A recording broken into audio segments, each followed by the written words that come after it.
Hello, this is Ange Fabrice. Today we're going to see the supermarket blueprint, how retailers control your brain. Wake up. Let us start with a simple question. Think about the last time you walked into a supermarket or a modern grocery store right there in here or nearby cities.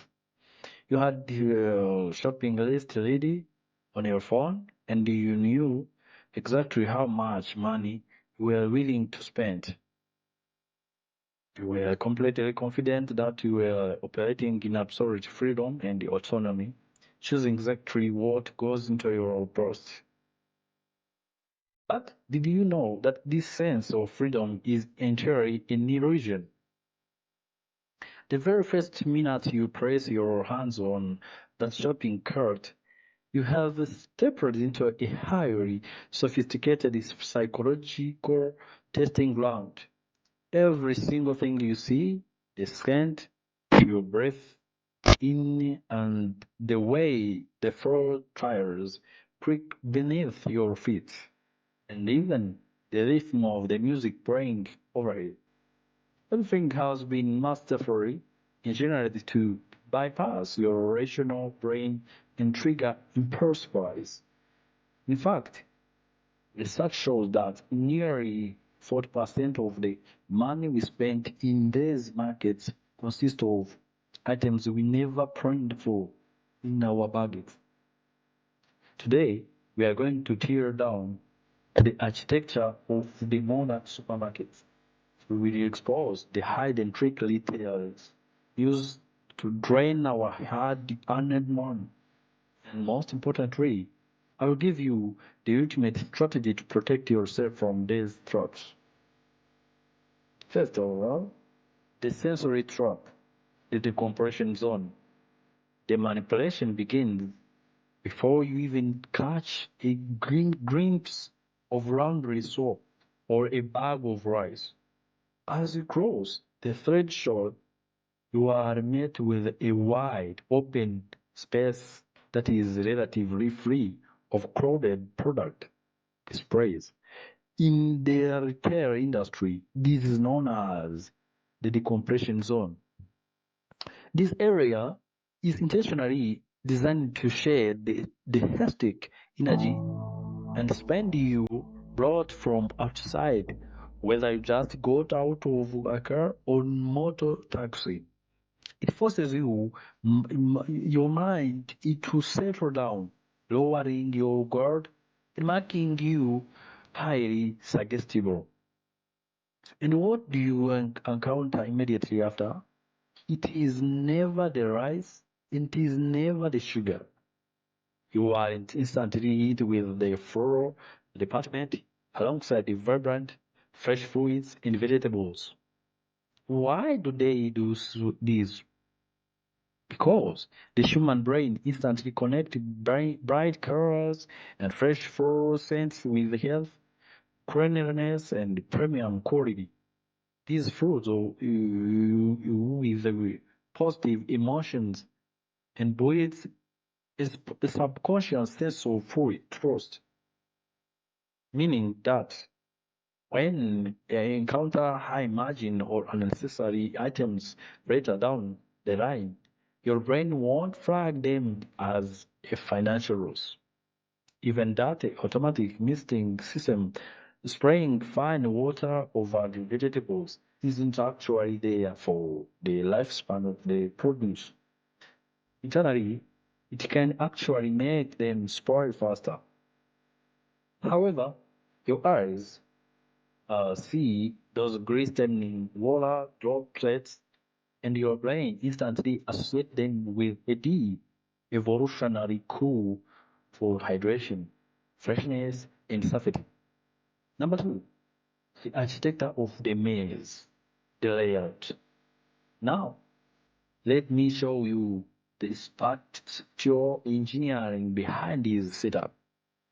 Have you ever wondered why daily essentials like milk, eggs, bread, or fresh meat are always located in the absolute food back corner of a supermarket? This is pure mathematics.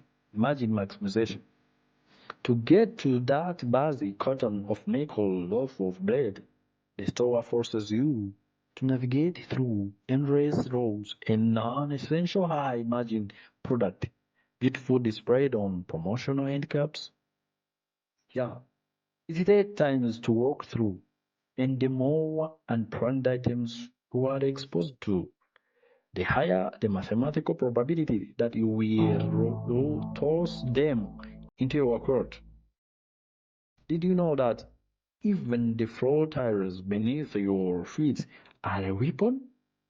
In the ashtray hoarding basic necessities, the floor tiles are usually large, but the moment you approach high-end or premium section like the wine display or the garnet bakery, the tiles suddenly become much smaller.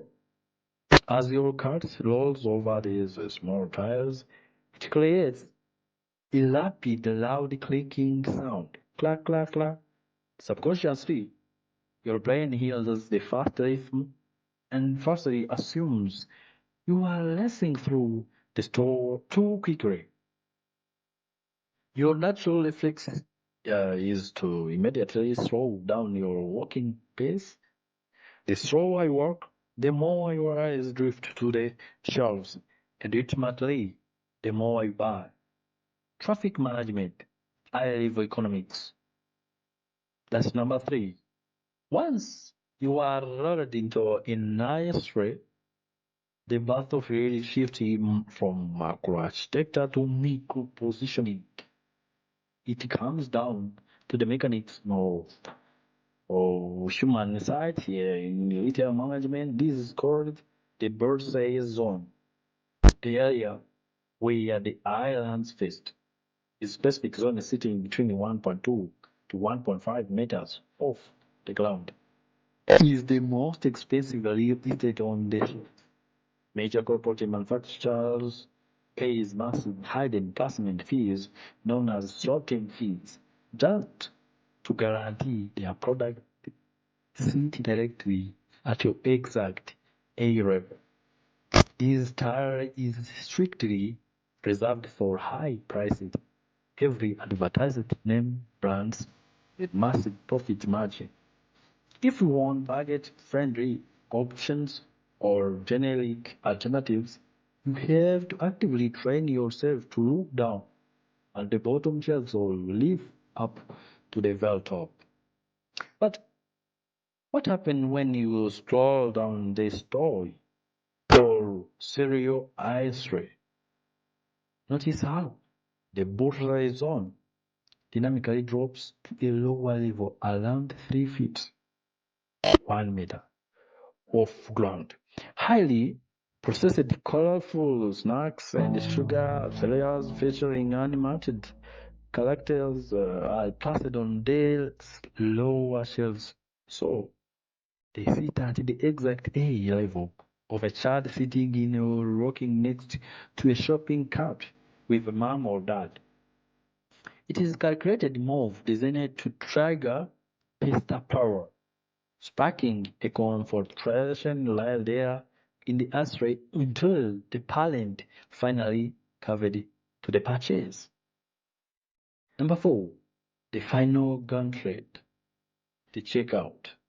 Finally, you make your way to the register. Now, you are tired, your brain is drained from making dozens of microtasks throughout the maze. A cognitive state psychologists call decision fatigue. Even time you have rated a price or resisted their clapping, you depleted a bit of your mental energy. By the time you reach the cashier, your mental defense are now completely down. This is where the store strikes one final time. The checkout lanes are deliberately built, being narrow and convenient, leaving you with absolutely no escape routes. Research shows that spatial confidence triggers a psychological desire for instant gratification and varied because your brain is too exhausted there to audit your interests, your friends, your self mindset, reaching for chewing done candy bars or a cold soda displayed light at arm's length. It is the retailer's final chance to extract profit margin before you walk out the door. Now, the three rules of consumer defense. Now that you understand the hidden engineering behind the supermarket blueprint, the illusion is shattered and the trap loses its power over you. Every single time you go grocery shopping from now on, I want you to enforce three non-negotiables to safeguard your wallet and protect your personal financial management. Now, rule number one, scan the extremes. Never buy exclusively from the bull's zone. Force your eye to look at the very top and bottom shelves. That is where you will find identical utility and quality at a fraction of the cost. Now, let us face now rule number two. Secure the perimeter.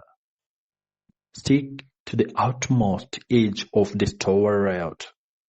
That is where the low wall and essential foods live, like fresh produce and meats. Now, avoid entering the inner zone, a maze of the area, unless it is absolutely necessary. Let us move on rule number three. Establish your own tempo. If you hear slow tempo background music or notice a rapid creaking sound under your shopping cart words, recognize it immediately as an atmospheric trigger. Put on your headphone, play an upbeat track, and maintain your own bizarre walking speed. Supermarkets spend millions of dollars trying to dictate our footsteps, but our financial decisions belong 100% to us. Shop with data, stay disciplined, and manage your capital wisely. If this deep dive into a consumer psychology brought your massive value, please hit the like button, share this video with your network, and click subscribe to Ange Fabrice Muhire Accounting Facts Official so you never miss our upcoming analysis on economics, financial management, and corporate strategy. Knowledge is wealth. I will see you in next analysis. It's me, Ange Fabrice. See you.